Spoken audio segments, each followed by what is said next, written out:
Thank you all for coming. My name is Rebecca Curry, and I'm the Public Services Supervisor in Special Collections and Archives, which is hosting our program.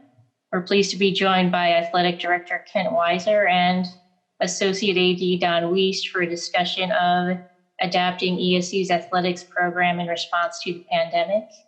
So Kent, Don, I'll turn it over to you.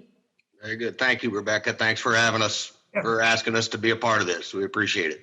Yeah, thanks very much. Appreciate it. Well, Kent, let's just kind of get started here. You've been in athletics for a long time. I mean, student athlete, coach, administrator for close to 40 years now. Did you ever in your life think that what's happened the last 12 months could happen? Really not, Don. I had kind of heard about that. As you're in higher education, you hear about emergency management plans that would include a pandemic or what would happen if, and I always just thought, wow, you read about those kind of things, or that's a little bit more science fiction-y than what I'd care to think about. And to see it unfold and to see, and to be thankful for the planning that had gone into that, the emergency planners and public health type stuff. And it was just surreal to see it actually begin and know that you were, that this was really happening. I think it took a lot of people some time to think, wow, is this really right? I mean, is this, the other things you heard about were, things in foreign countries where, they had a respiratory problem in Japan and the subways and, years and years ago. And okay, but that was just somewhat contained. It wasn't, the global impact that this has. So just when you thought you've seen it all, you get something like this that all of us, maybe we wake up and see, wow, we're fortunate to have what we have and have a little bit better appreciation for, the things that we kind of take for granted. Definitely. So let's kind of go back and think back in like March of 2020. Not much had really affected us, as I recall, kind of leading up to that. We didn't restrict any attendance at anything. The MIAA basketball tournament actually had, 6,000 people at the game for the championships. And then, 4 days later, we're getting ready to go to the NCAA tournament, and the thing happens with Gobert in the NBA, and things kind of go crazy. Just kind of talk about those first few days of it all. And yeah, thank you, Don. That week in March was something else because you're right. We were in Kansas City on Sunday, and our women's team was playing for the championship of the conference, and we figured we would get a bid to play in the NCAA tournament. And I went into the locker room after the game and talked with the team and just told them I was proud of them and that, things aren't over with. We win 6 more games. We're national champions. And, everybody was appreciative and we were all kind of teary eyed, but yet thinking, things can still be great. And then coming home and getting here, and then you started to hear it on Monday and Tuesday, and we're all making hotel reservations in Warrensburg and where the tournament would be held and who was going where and with the team. And Don, you were involved in that. You were our media person that goes with the team, and Christy Beyer, our deputy AD, was going to be the administrator, and then you started hearing the Big 12 tournament, I know, was on at that time or was being played on Tuesday and Wednesday. And you started to hear some, what you thought were overreactive voices that, hey, they're going to cancel this tournament, or they're going to stop these games in Kansas City at the Big 12 tournament. And and then, we heard the NCAA, the NCAA tournament, the Division men's and women's basketball tournaments were going to be canceled. And you just thought, never in a million years, how would this, how would that all work? And and then on Thursday, we got a call, and I talked to Coach Wynn. They're our women's basketball coach, and they were going to practice because the tournament started on Friday, and they were in the bus going to the facility on Thursday to practice. And I said, head back to the hotel and get your stuff and come back home. We had coaches on the road that were recruiting. Coach Doty, and I know for sure was out on the road, and I called him and said, you need to cut those things short and come back because nobody kind of knows what's going on. That uncertainty was really tough because none of us really understood why all this was happening. And when you think virus, you think, yeah, you get it and your body creates some antibodies and then you're over it like the flu. But to see that this was something much bigger than that, it took a little time, I think, for everything to sink in. Yeah, talk about all the things that were happening in such a short period of time that you had to get ready for. We talk a lot about getting ready for the basketball tournament, but there was also, like you said, people on the road. Do we bring them back? Do we not? What do we do with kids when we do bring them back? We were, yeah, and baseball and softball were at the, they had played a third of their seasons, and so track and field was at the national championship. They also came back, didn't get to run and talk with Coach Blocker, and it is, I got to tell you, it's kind of a blur on what happened next or who was doing what. It was Don, you were involved in that, and Christy, our administrative staff here in athletics were all, kind of asking questions and trying to do what we should do at the same time.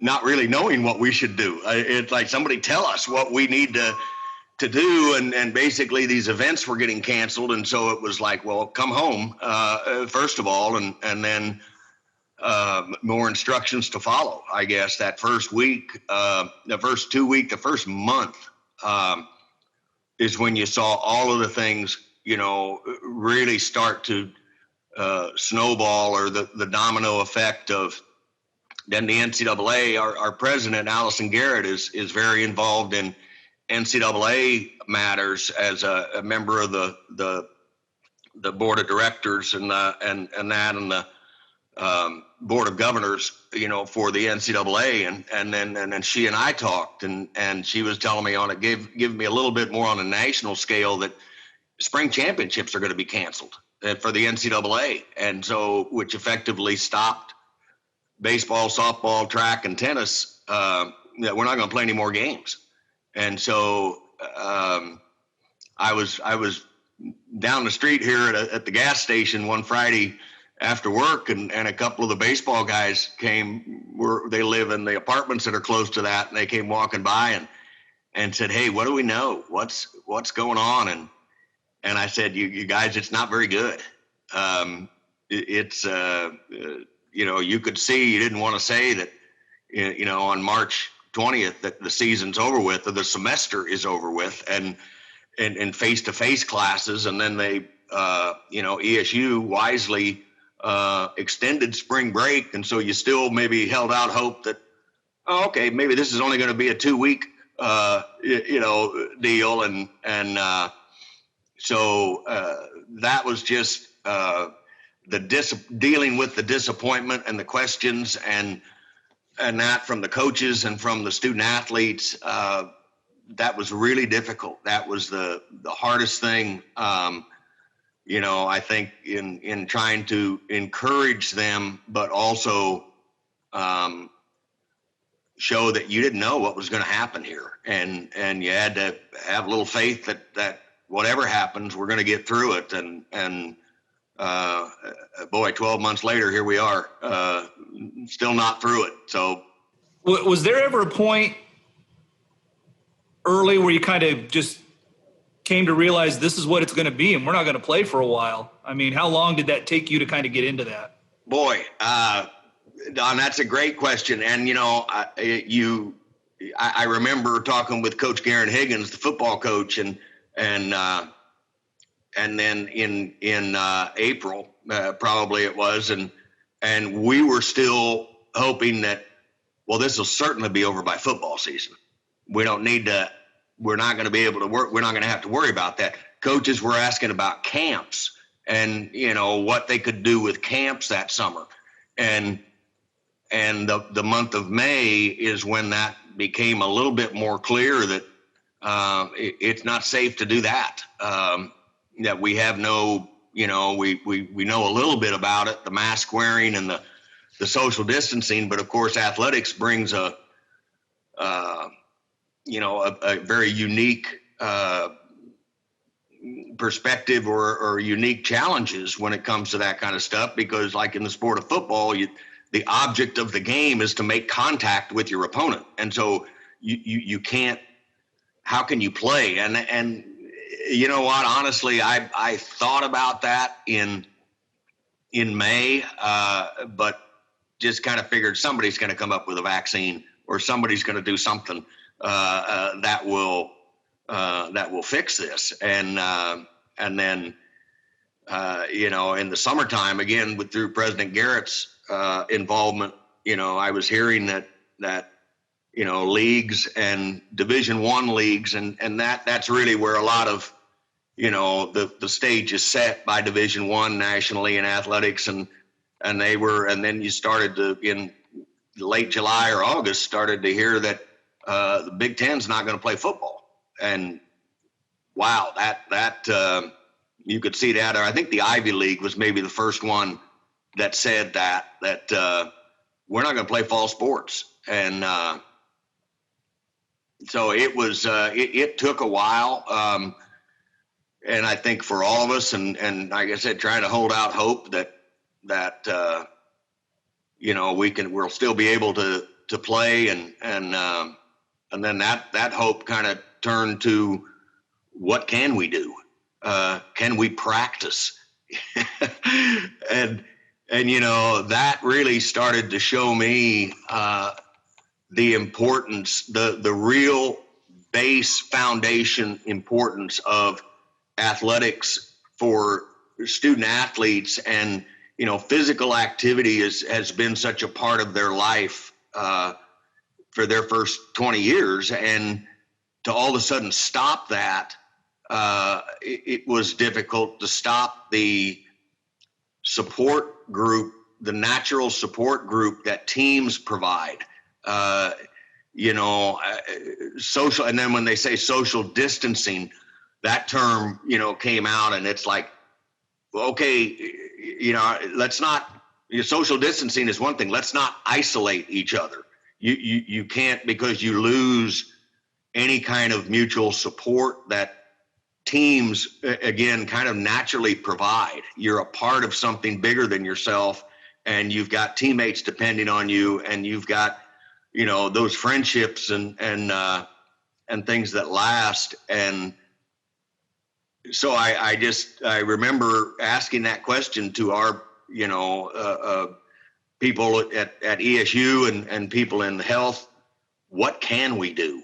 Can we just practice? And can we lift weights? My gosh, we had to come up with a plan that is, was a 5-page deal, and on how you're gonna. And at that time, it was a little bit more of things you touch too. And I think that's now they've lessened the possibility of transmission through touching a mutual object is lowered now than what it was back there, because it was like, how do you play football? How do you throw a football? How do you throw somebody a baseball and have them catch it? And then wait a minute, they just breathed on that. And so it was a really difficult time to start the semester back up and go through the summer and still, like I said, encouraging everyone and coaches and athletes and myself. I had to, I used, people I knew and people around here, our staff, Don and Christy and Brett, and, you guys had to keep me going sometimes and say, hey, it's, this isn't going to last forever. Dark times happen, but they're not going to last forever. And because it was hard. It still is hard to wonder when it's going to be, done, and when will it ever be like it was. We really still don't know that. So. Now, I've got just a couple more questions. You're kind of on the hard side. Then I promise I'll get to the more positive stuff. You talked a little bit about the summer and things and about camps. And just, can you talk about how important those summer camps are to our programs, not only from a potential recruiting point of view, but also, the financial aspect kind of that and what you missed on that? You bet. That's, summer camps, they are, that's an engagement opportunity for, kids and high school age kids to come to ESU and spend some time and to see our stuff and to get to know our coaches and there are some there's a handful of student athletes that we would recruit that come to camps, but I think a lot more you get students that maybe are not going to play in college, but it gives the university a chance to show, a familiarized, hey, I like ESU, or I like these, and there comes a positive, just overall student recruitment piece that camps play, and coaches, we use that to supplement the coaches' salaries and our assistant coaches. You see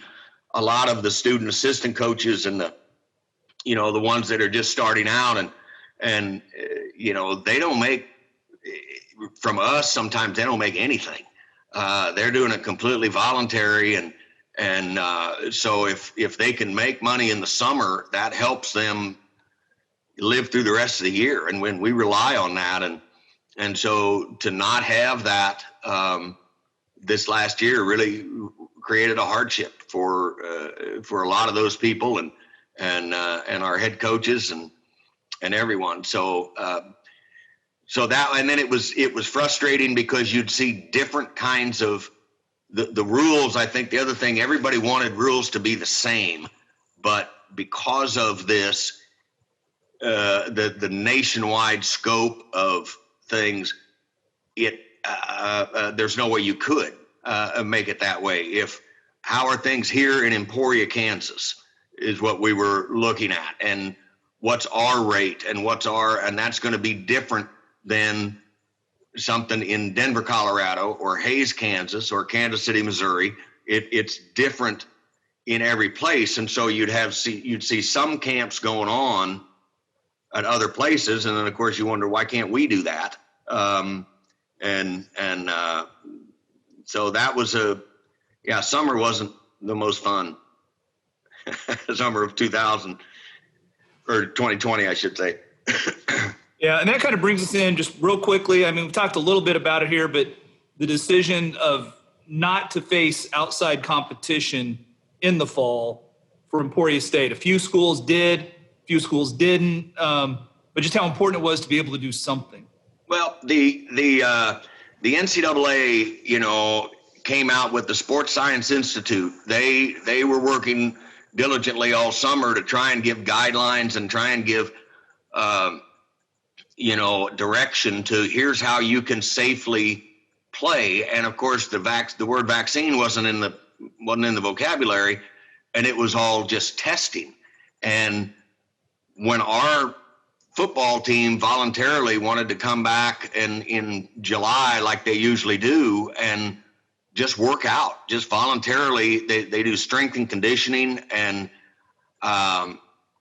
we were like, no, wait a minute, how do we do that? And of course, the testing themselves, that was back when you got that thing stuck in your nose and drilled back in your head. And I remember the first time our guys, we had 80 guys, and we got them all lined up and took them up to the health center, and did that nose test thing to make sure everybody was. And I think, correct me if I'm wrong, Don, we had 0 at that that initial test, and so that made us feel good. And so we started with that.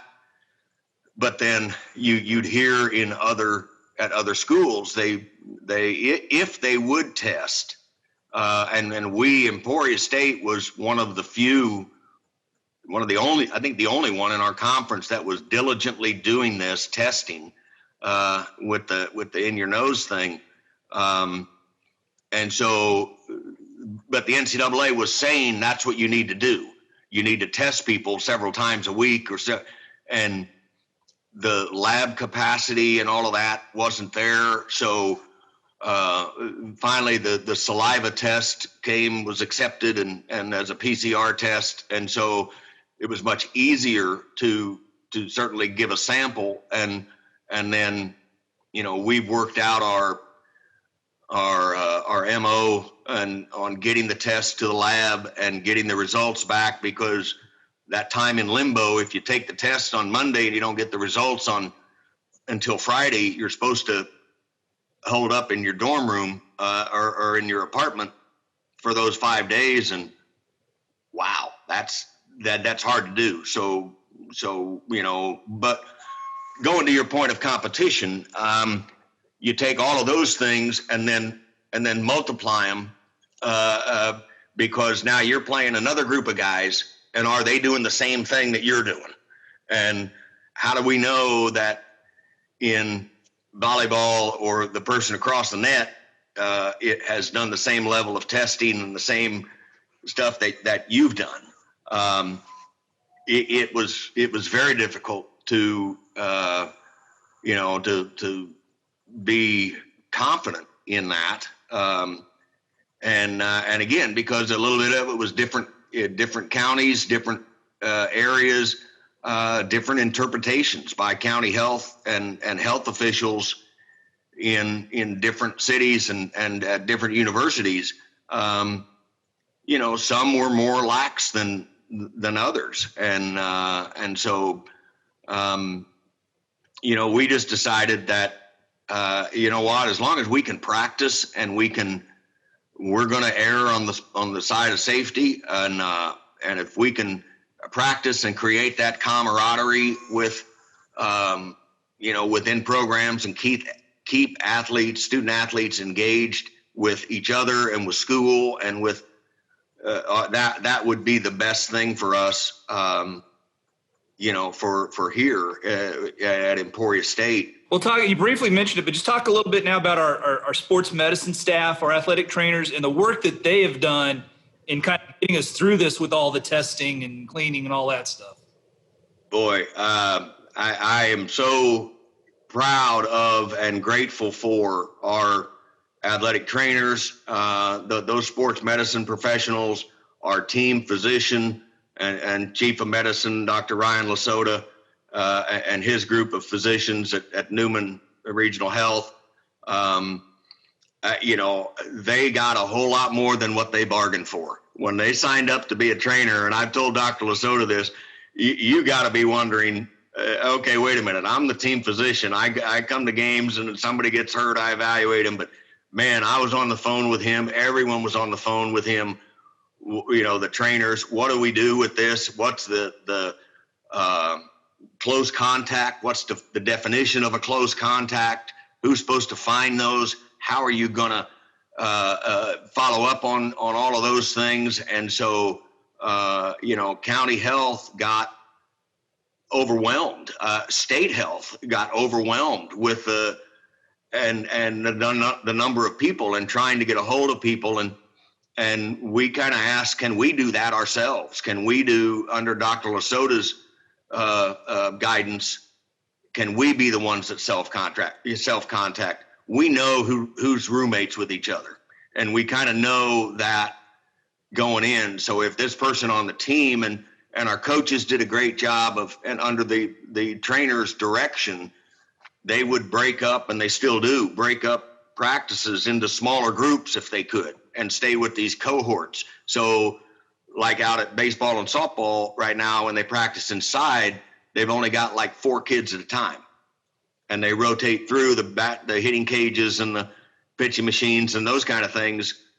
So if one of those is positive, all 40, or players or whatever aren't subject to being a close contact. And without our training staff, and they've taken over the testing. When we started to say, okay, we're going to test 450 student athletes a week, student health kind of dropped dead, or they fainted. They were, and they're like, we can't do that. We don't have the capacity to do that. So we were fortunate to got the tests themselves, or secured that portion of it, and the lab contract. And so, we do that. We've done that in the athletics department. We got on a Monday morning schedule, and now we're several times a week because, going back to the NCAA guidelines, they say you need to have a negative test within a certain number of days of competition. You can't have a negative test that's 2 weeks old. You got to do it. And so as a conference, and under President Garrett's leadership, we were within our conference role. We kind of said, okay, if you have 6 days, that negative test is good for 6 days, and then you got to get another one if you're going to play anybody. And it's all based on this outside competition, on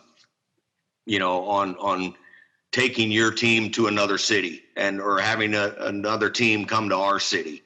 We want those to be recent, and Division I basketball does 3 times a week, but that can be pretty cost prohibitive, frankly, and prohibitive on just manpower to do that. You've got to know what you're doing to administer these tests and to get the results. I mean, medical professionals need to be involved in that, and so we'll always be grateful to our trainers and sports med staff and Dr. Lasota and all the things that they have done to help us through where we are now and where we're going to go. And like I said, a lot more than what they bargained for. So. Definitely. Couple 2-prong here now, just, talk about the cooperation with Lyon County Public Health to enable to get fans into basketball, and then just how exciting it is that we're probably going to get an entire basketball season in and not lose any games. I wished I could say, I was always really confident we would be able to get this basketball season in. And Don, that's not right. Rebecca might say, she might buy that, but because again, I was when you look back at November and the what we knew, again, vaccine was still this out there thing. We still didn't know so much on it. And I really was not confident that we could get basketballs. And then you see, the Ivy League again, and you saw some other D2 conferences says, we're not going to play basketball. And so, we, our conference looked at it and said, yeah, we want to try and play, and here's those rules. So we had to get the testing protocol set up. And so then I was very fortunate to establish a direct line to the Flint Hills Health, which is the Lyon County Health Department. Basically ask them, because Lyon County had some numbers limit, and I think it still is at 45 for mass gatherings or whatever. And so when you play basketball, you're probably going to have more than 45 essential personnel there, just to players and trainers and coaches and people like Don and that run the media stuff. And so, a really good joint effort with Don and Christy and Brett and Zach Fief, our operations director. And we reached out to Lyon County Health and created a plan and made maps of the auditorium. And Brett was like, where would people sit? How would they enter the arena? How would they exit the arena? Where do to keep people apart? And it wasn't really the number. White Auditorium's a big place. It holds 5,000 people. But you could have 1,000 people in there, and as long as everybody did what they were supposed to do, you wouldn't have any problem. Or you could have 25 people in there, and if they all clustered around each other, then you got a problem. And so that was a thing we kind of put our toe in the water and started out with, essential personnel only for the first couple of games. And then we, hired a security firm. The city of Emporia invested in these entrance where you get your temperature taken at the entrance of the arena.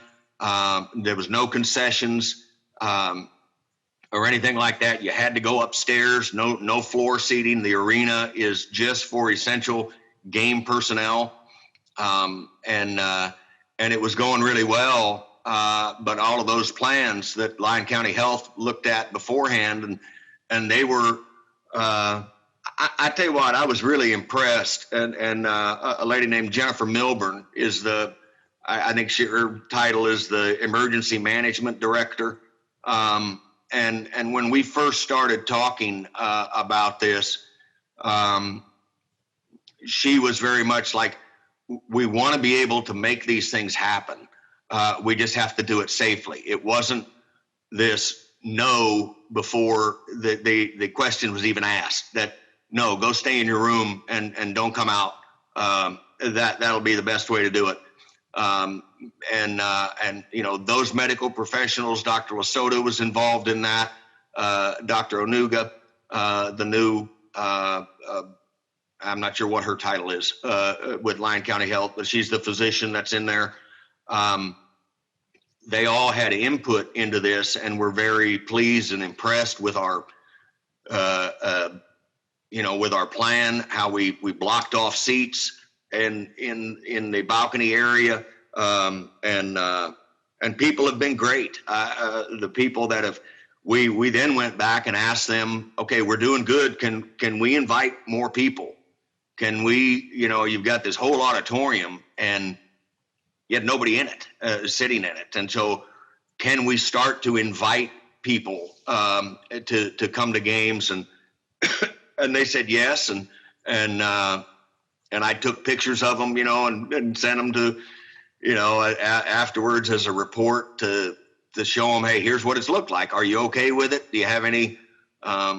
Because we certainly didn't want to be the super spreader or be some kind of a cause of everything was going fine. And then ESU had some basketball games, and now we're all, that wasn't going to happen. We weren't going to let that happen, and we're not going to let that happen. And so that's been a real cooperative effort. And I was just so, grateful to Jennifer and the folks at Dr. O and the folks at Lyon County Health that,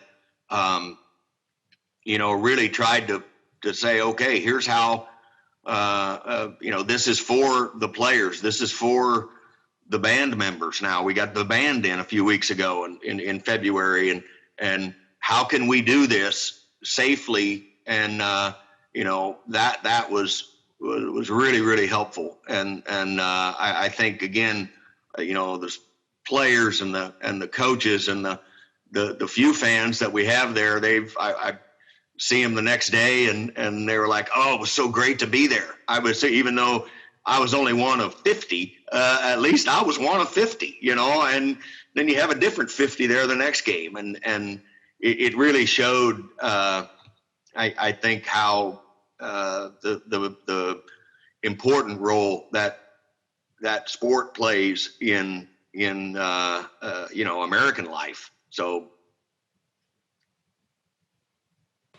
Well, Kent, what is the one thing that you're looking forward to when all these restrictions start to lighten up and we kind of get back to what we think could be normal? Is there one in particular thing you want to do or think about? This is probably going to sound stupid, but I'm a handshake hugger. I've always known, when somebody comes up and I'm like, hey, how you doing? And then you can kind of, and it still feels so odd to be, and there I'm in my office by myself, but you do that, and then you walk by somebody and you're kind of like, and you have to, you maybe try and do a little bit of that. And so that, that's just, I don't know if that's just an athletic thing, or if it's just my thing or whatever, but, being able to see people face to face, I laugh and tell them, well, it's good to see you eye to eye, because that's about all you get. You can't tell if they're smiling or not. So from a personal standpoint, Don, that's probably not where you wanted me to go with it, but I went there anyhow. And I think, getting to be able to play without fear and without wondering what, again, physical contact is part of sport. It's just always there in just about any sport that you have. You're out physical, even track and field. You're gonna run by somebody, or you're gonna be head to head going down the last 100 meters, so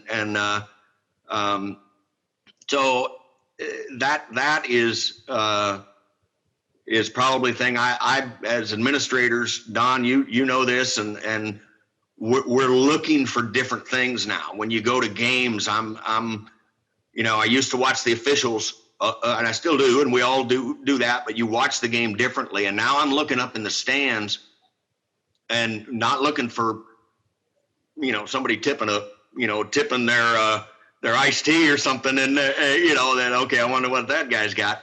Are people far enough apart? Do they have their masks on? And God, to be able to not have to worry about that will be magnificent. So. Well, is there anything else that you can think of that maybe we've had to deal with that someone maybe outside of athletics maybe wouldn't think of having to deal with? Well, I think just the nature of athletics, brings its own, set of challenges when you're talking about, the things that we've had to do with the distancing and the masking and all of that, for student athletes and it's a lot of it is about physical fitness, and it is about, challenging themselves on physical and mental, mentally and physically, to accept challenges and do that. And the isolation that has happened and has been a real difficult thing. It's like, well, just tell them to go home for a couple of weeks. Man, that's a hard thing to do.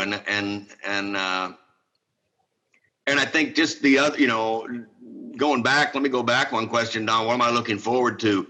A more normal collegiate experience for everyone, for students. Brady Soper's the